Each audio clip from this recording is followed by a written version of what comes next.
안녕하십니까. 저는 보건복지부 노인정책과 이태경 사무관입니다. 예, 반갑습니다. 먼저 오늘 응급안전 안심서비스 사업 설명회 참석해 주셔서 대단히 감사드립니다. 사업 설명회는 다음과 같이 저희 과장님이 인사 말씀 있으신 다음에 저희 30분간 사업 설명회 주요 내용을 설명한 다음에 20분 정도 질의응답을 받은 다음에 마무리하는 걸로 하겠습니다. 그럼 먼저 저희 보건복지부 노인정책과 이윤신 과장님 인사 말씀으로 시작하겠습니다. 네, 안녕하십니까. 보건복지부 노인정책과장 이윤신입니다.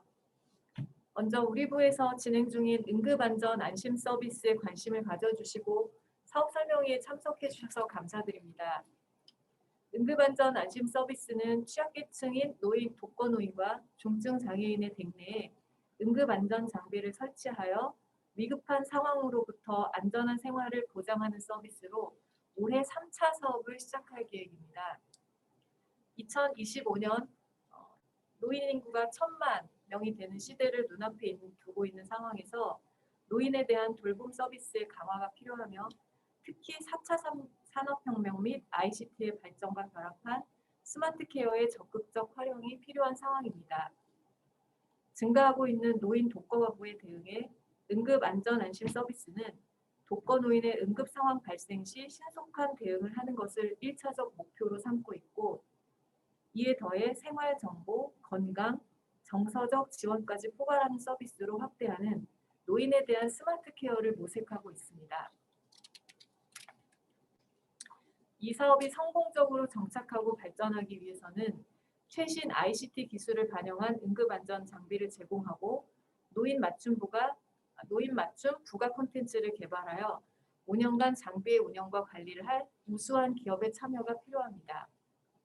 많은 우수한 기업들의 노인에 대한 스마트 케어 관심을 상기시킴과 동시에 특히 이 사업의 발전을 위해 다양한 의견과 기기, 운영 방식에 대해 고민하여 향후 있을 조달 공모에 그 고민을 담아 참여하실 수 있도록 이 자리를 마련하였습니다.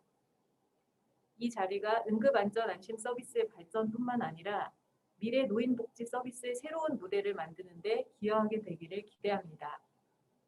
사업 설명에 대한 관심과 참여에 다시 한번 감사드립니다. 예, 좋은 말씀 잘 들었습니다. 예, 그럼 사업의 주요 내용으로서 먼저 응급안전 안심 서비스가 왜 필요하고 둘째 어떠한 복지 서비스이며 셋째 제안사가 되실 오늘 참석하신 사업자들께서 복지부에서는 어떠한 역할을 요구하는지에 대해서 크게 세 가지로 설명드리는 순서로 진행하겠습니다. 그리고 마지막으로 한국사회보장정보원에서 조달 공모 시 체크해야 될 사항에 대해서 설명드리려고 합니다. 먼저 그 필요성에 대해 첫 번째로 65세 이상의 노인 인구가 크게 증가하고 있다는 점과 그와 동시에 독거 및 노인 부부 가구가 같이 늘어나고 있다는 점입니다. 우리나라는 2024년 인구의 20%가 노인 인구인 초고령 사회에 진입할 것으로 예상되며 독거 노인도 2021년 167만 명에서 점차 확대될 예측입니다. 또한 노인 부부의 가구의 증가도 주목하고 있습니다. 많은 부분에서 취약해지는 노인 인구의 이런 증가에 대해서 저희는 체계적인 돌봄이 필요하다고 인식을 하고 있습니다. 덧붙여 슬라이드 하단의 녹색 그래프와 같이 취약계층이 늘어나고 변화하는 부양의식에 따라서 국가가 노인의 삶에 일정 책임을 가져야 한다는 여론도 점점 커지고 있습니다. 이에 두 번째로 노인복지법에서는 이러한 여론 및 필요성에 맞춰 홀로 사는 노인에 대해 국가의 책임을 명시하고 있습니다. 동시에 장애인에 대한 책임도 명시하고 있습니다. 장애인의 활동 지원에 관한 법률에서 명시하고 있습니다. 셋째로 4차 산업 및 ICT의 발전으로 스마트 돌봄이 확산되고 있어 슬라이드에 보시는 것처럼 저희 응급안전안심 서비스뿐만 아니라 웨어러블 장비를 활용하거나 효돌과 같은 돌봄 인형을 활용한 돌봄 사업이 다양하게 제시되고 있습니다. 특히 교육 수준과 소득 수준이 높은 베이비 부머 세대가 노인 세대에 편입되고 있다는 점은 이러한 스마트 돌봄에 대한 수요와 관심이 크게 증가될 것이라고 생각하고 있습니다. 이러한 세 가지 필요성 및 배경에 맞춰 이번 윤석열 정부에서는 국정과제 중 스마트 돌봄을 세부 과제로 제시하고 있습니다. 저희는 이러한 국가적 필요성에 맞춰 응급안전안심 서비스를 시행 중입니다. 이 사업은 목적으로서는 독거노인 및 장애인의 응급 상황에 대처할 수 있는 인프라를 구축하고 더 나은 삶을 유지하기 위해 선제적 대응과 예방에 기반한 스마트 통합 케어 서비스 제공을 통한 사회 안전망 구축을 목적으로 하고 있습니다. 아울러 부가적으로 생활 정보를 알리거나 건강 관리를 하고 정서 지원을 하는 등의 역할이 확대되기를 기대하고 있습니다. 이러한 서비스를 제공을 하는 크게 먼저 장비로는 게이트웨이와 4가지 감지기로 구성되어 있습니다. 게이트웨이는 응급 상황 발생 시 자동으로 119에 신고를 하게끔 되어 있으며 필요시 사업자에 맞춰서 AI 스피커로 대체가 가능합니다. 화재 감지기는 화재를 감지하여서 게이트웨이를 통해서 119 신고 등을 하게 되고, 활동량 감지기는 댁내 어르신의 활동량을 감지하여 낙상이나 쓰러짐 등을 감지할 기기입니다. 그리고 응급호출기는 미끄럼이 자주 발생하기 쉬운 화장실에 부착되어 119에 자동 곧바로 연결되게 하는 감지기이며, 출입문 감지기는 개폐 여부를 확인하여 대상자의 외출과 제시를 인지하는 장비입니다. 그럼 이러한 장비를 통해 어떤 프로세스로 그 응급 상황이 발생을 했을지 대처를 할 수 있는지에 대해서 설명을 드리면, 크게 3가지로 화재 발생이 있고 낙상 등의 움직임이 없는 경우, 그리고 낙상 등 응급 호출을 하는 경우 3가지가 있습니다. 먼저 화재 발생 시를 설명을 드리면, 화재가 감지가 되었을 때 화재 감지기에서 자동으로 119에 게이트웨이를 통해서 자동으로 119에 신고를 하게 됩니다. 그리고 그와 동시에 디지털 돌봄 시스템으로 이러한 사실이 전송이 되면서 지자체에 있는 응급관리요원들이 불이 났다는 사실을 인지를 하게 되고 119 소방청에서는 불을 끄는 것으로 끝나겠지만, 응급관리요원들이 그 사후에 노인들이 어떻게 대처되고 있고 치료받고 있는지 등에 대해서 확인하고 있습니다. 그리고 2번째로 응급호출 시에는 예를 들어 화장실에서 쓰러지거나 이렇게 움직임이 자유롭지 않을 때 응급호출 신고를 누르게 되면 곧바로 119에 신고가 들어가게 되고, 화재 감지와 동일하게 디지털 돌봄 시스템으로 이 사실이 전송이 되면서 119에 신고된 내용에 따라 구급차가 출동하게 되고, 응급관리요원은 그 병원을 동행을 하거나 주 병원에 대해 치료 상황에 대해서 확인하는 등의 서비스를 제공하고 있습니다. 그리고 3번째로 활동량 미감지의 경우에는 일정 기간 댁내 노인분들의 활동이 감지되지 않는 경우 디지털 돌봄 시스템으로 이러한 사실이 전달이 되면서 응급관리요원은 전화 또는 게이트웨이를 통한 영상통화 등을 통해서 댁내 어르신들의 상태를 확인하게 되고, 응답이 없거나 혹은 좀 상태가 좋지 않다 생각이 되면 직접 출동을 하거나 119와 함께 동행을 하여서 그 노인분들의 응급 상황을 관리하게 되는 구조로 하고 있습니다. 그리고 이에 덧붙여서 부가 기능을 활용할 수가 있습니다. 저희가 게이트웨이로 제공하는 태블릿이나 혹은 앞서 말씀드린 AI 스피커와 같이 이런 장비를 활용을 하여서 이런 스마트 장비를 활용을 하여서 독거노인에 필요한 생활 정보를 전달을 하거나, 예를 들어서 최근 이제 무더워지는 여름에 폭염 등의 날씨 정보를 전달을 하여서 대비를 할 수 있게 하거나, 건강관리로서 복약 지도를 하거나, 혹은 치매 예방 컨텐츠 혹은 요가나 스트레칭 컨텐츠를 제공하여서 건강관리를 돕거나, 마지막으로 정서 지원적인 측면에서 AI 스피커 혹은 최신 음원 등의 흥미를 주는 컨텐츠를 제공을 하여서 홀로 사시는 독거 노인분들의 정서 지원까지 기대하고 있습니다. 그럼 이러한 응급 안전 안심 서비스를 통하여서 주요 성과로서 저희가 작년 기준 약 13만 명 대상으로 이 서비스를 진행을 하고 있으며 총 2만 1천여 건의 응급 상황 발생을 대처를 하였습니다. 20년과 비교해서 50% 이상 증가하였고 그 외 실질적으로 위에 보시다시피 응급요원의 대처 그리고 소방서의 대처에 우수한 사례도 나타날 정도로 저희는 이 사업의 발전 가능성에 대해서 기대하고 있습니다. 그러면 이러한 장비 및 프로세스가 잘 작동되기 위해서는 저희는 크게 5가지 주요 기관의 역할이 필요하다고 보고 있습니다. 첫째, 저희 보건복지부에서는 사업 계획을 수립하고 의사결정을 하는 등 사업자를 선정하고 이러한 역할을 수행하고 있으며, 지자체에서는 저희가 내린 이런 계획에 맞춰서 지자체의 실정에 맞도록 실시를 함과 동시에 응급관리요원이라는 그 노인분들의 실제로 대면하고 그 응급 상황을 관리할 수 있는 역할을 하는 분들을 위탁을 하거나 관리를 하게 되고, 사회보장정보원에서는 이러한 사업에 대해서 전반적으로 지원을 해주시고 디지털 돌봄 시스템과 같이에 대해서 운영 및 관리를 하게 됩니다. 그리고 지역센터에서는 지자체를 통해 위탁을 보통은 받아서 댁내 장비에 대해서 관리를 하고, 그리고 대상들에 대해서 그 응급 상황에 대해서 관리를 하게 됩니다. 그리고 여기 참석하신 주관 사업자의 경우에는 크게는 간단하게는 용역을 수행을 하고 그 진행 상황을 보고를 하게 되는데, 조금 더 구체적으로 말씀을 드리면 수행 내용으로는 서비스를 수행을 하게 되고 그 장비를 제공을 하는 인력을 투입을 하게 되고 그러한 산출물을 작성 및 제출을 하고 그 장비에 대해서 응급관리요원 지자체 교육을 시행하게 되고 잘 이게 장비가 작동이 되고 있는지 품질 관리까지 하게 됩니다. 또한 댁내 장비 개발 및 설치로서 개발을 하게 되고 시범 운영을 한 뒤 5년 동안 안정적인 운영을 기대하고 있습니다.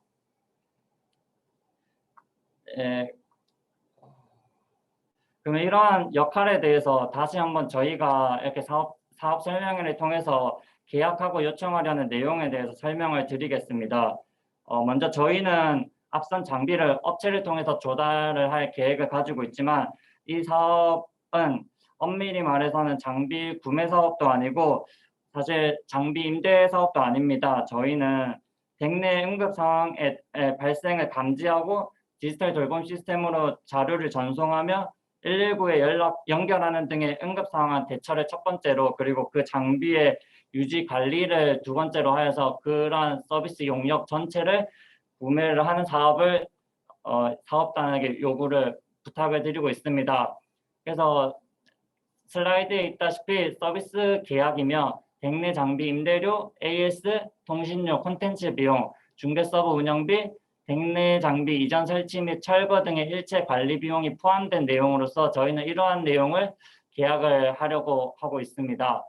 크게는 3가지를 요청을 드리는 바입니다.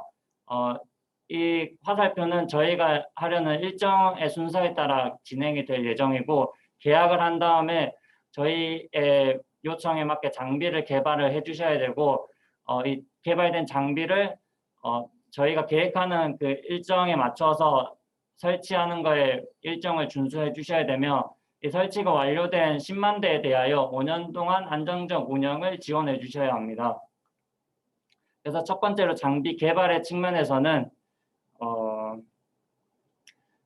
댁내 장비의 재고, 지급, 회수, 수리 등의 서버를 관리하게 되실 거고, 표준 프로토콜 정의서에 따라서 저희가 제공할 예정입니다. 자료를 생성하여 서버에 관리하여야 하며 보안 조치를 하여야 합니다. 그리고 모든 데이터는 중개 서버를 통하여 국가정보자원관리원 서버, 다시 말해 디지털 돌봄 시스템으로 표준 프로토콜에 맞춰 전송되어야 합니다. 이러한 장비의 규격으로는 다시 저희가 내려드릴 예정이오나 간단하고 중요한 내용 위주로 말씀을 드리면, 먼저 게이트웨이의 경우에는 모니터를 포함한 단말기 4개의 작동 버튼, 4개의 작동 버튼은 119 통화 지역센터로의 전화, 그리고 저장된 전화를 수신하고 119로 잘못 연결이 되는 등의 동작 취소 4가지 버튼으로 구성이 되어 있고 상시 전원이 들어와야 합니다. 그 통신은 적힌 바와 같이 진행이 되어야 하며 레이더 센서는 움직임을 감지를 하여 노인분들의 활동을 감지를 할 수 있어야 하며 게이트웨이는 AI 단말로 제한이 가능하며 대신 게이트웨이 모든 요구사항을 지원하여야 합니다. 그리고 화재 감지기는 연기를 감지를 하며 소방산업기술원의 형식을 승인한 제품 검사의 기준을 준수한 제품이어야 하며 건전지 수명은 충분히 보장이 되어야 합니다. 그 외의 센서는 경고하며 방수 기능이 필요하며 건전지 수명도 저희 사업 기간에 맞춰서 보장이 되거나 무상으로 교체를 해주는 등을 통해서 제공이 되어야 합니다. 그리고 두 번째로 설치 및 확산의 일정의 준수에 있어서는 댁내 장비의 거합의 성공에 대한 책임을 부여하고 있습니다. 댁내 장비 개발은 3개월의 시간을 들일 예정이며 이 3개월의 시간은 CTA 검증에 대해서 재시험까지 고려한 기간입니다. 그리고 시범 운영의 경우에는 6주 이내의 시간을 들일 예정이며 이 역시 재시험까지 고려한 기간으로 2주간 시범 운영하여 통과를 하면 괜찮지만 만약에 기준에 미달하여 불합격하는 경우 2주간 또 조정의 기회를 드리며 다시 2주간 시험 운영을 통하여서 통과를 요청드립니다. 그리고 본확산 설치는 저희가 10만 대를 6개월 이내에 설치하는 것을 목표로 하고 있습니다. 다만 코로나19와 같이 사정에 따라서 설치 요구 일정이 변동이 가능하지만 저희가 지금 계획하기로는 6개월 이내에 충분히 수량이나 보급이 가능한 역량을 가지고 계셔야 합니다. 그리고 두 번째로는 서비스 수준을 평가하고 서비스 품질 향상을 도모하기 위해서 서비스 수준 협약 SLA를 제시할 예정입니다. 이는 설치에 뿐만 아니라 공급이 확산된 이후에도 다른 양식을 통해서 평가를 진행하고 이 평가에 일정 미달하는 경우 그 사업을 충분히 진행할 수 있는지에 대해서 저희가 다시 한번 고민을 하게 될 것입니다. 그리고 세 번째로 설치된 장비에 대해서 5년간 안정적 운영이 필요합니다. 이 안정적 운영을 위해서 첫 번째로는 장비 관리 및 유지가 필요합니다. 원활한 AS를 위해서 시군구 단위의 전국 관리망이 구축 운영이 되어야 합니다. 그리고 장비 분실 파손 등에 대비하여서 예비 장비가 필요하며 10만 대 설치 완료 시점으로부터 3개월 이내에 예비 장비 수량을 확보를 요청드릴 예정이오나 수량에 대해서는 추후 협의를 진행한 다음 확정을 지을 예정입니다. 그리고 AS에 대해서는 저희가 장비에 한해서는 임대사업으로서 무상 AS를 5년간 지원을 요청드리는 바이며 AS를 실시하는 경우 수거는 요청일로부터 5일 이내 그리고 완료는 수거일로부터 10일 이내 완료를 하여야 하며 기본적인 이런 AS가 발생을 하였을 때 철거를 해서 회수를 하여서 그 AS를 완료한 다음에 다시 재설치까지 완료하는 역할을 기대하고 있습니다. 두 번째로 장비 설치 및 철거는 앞서 말씀드린 대로 공급사에서 이러한 장비를 설치하거나 혹은 대상자의 사망 등에 의한 종결이나 이러한 이유로 발생하는 유휴 장비에 대해서 보관 관리를 요청드리는 바이고 다시 재설치가 필요한 경우 재설치까지 업체에서 담당하기로 말씀을 드립니다. 그리고 세 번째로 안정적인 보급 및 유지 보수를 위해 예비 장비 보유인데 이 역시 설치하는 시점뿐만 아니라 안정적인 운영하는 시점에서도 필요한 부분으로 앞서 내용과 동일한 내용이나 다시 한번 말씀을 드립니다. 그리고 네 번째는 이 역시 설치 일정에서도 제시한 부분인데 5년간 안정적인 운영을 하고 있는지 여부에 대해서도 이러한 평가 양식을 통해서 지역센터에서의 불만이 많거나 등을 통하여서 이 평가를 시행을 했을 때 일정 수준 미만의 결과가 나왔을 때 사업을 지속해서 5년 동안 수행할 수 있을지에 대해서 다시 한번 저희 복지부 차원에서 검토를 할 예정입니다. 그럼 이상으로 사업에 대한 전반적인 그리고 업체에 대해서 저희가 요청드리는 사항에 대해서 전반적인 말씀을 마치고 정보원 쪽에서 평가 안내에 대해서 발표해 주시면 감사하겠습니다. 예, 평가 안내 드리겠습니다. 지금 제가 권한이 없어서. 네, 지금 평가 방법은 기술평가 90%에 가격평가 10%고요. 뭐 작년과 동일합니다. 기술평가 방식에 대해서 설명을 해드릴게요. 제안서 평가에 대해서 당연히 평가를 하고 있고요. 우선 이제 작년에는 이제 장비 성능에 대한 평가를 안 했는데 이번에는 장비 성능 품질 평가를 하게 되겠습니다. 그래서 개발된 장비에 대한 시연을 통해서 정상 작동 등 성능 품질에 대한 평가를 진행하고요.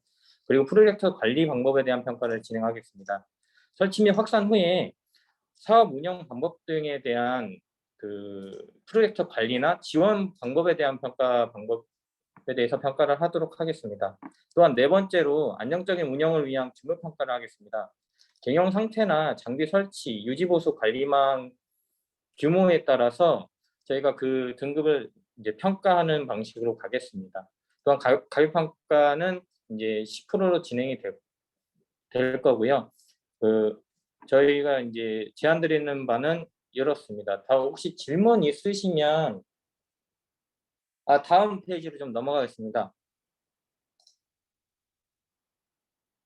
예, 저 평가 일정 안내해 드리겠습니다. 장소는 아직 미정이고요. 평가 일정은 사전 규격 공고가 이제 6월 13일경에 나갈 예정이고요. 본 공고는 20일부터 7월 1일이 예정이라고 보시면 될 것 같습니다. 저희가 긴급 공고로 나가고요. 제안서 평가는 7월 4일에서 8일경에 하루 중 잡아서 미리 공지를 할 예정입니다. 그리고 이제 제안서 평가 이후에 낙찰자 공고는 약 7월 8일경 진행될 예정입니다. 이상입니다.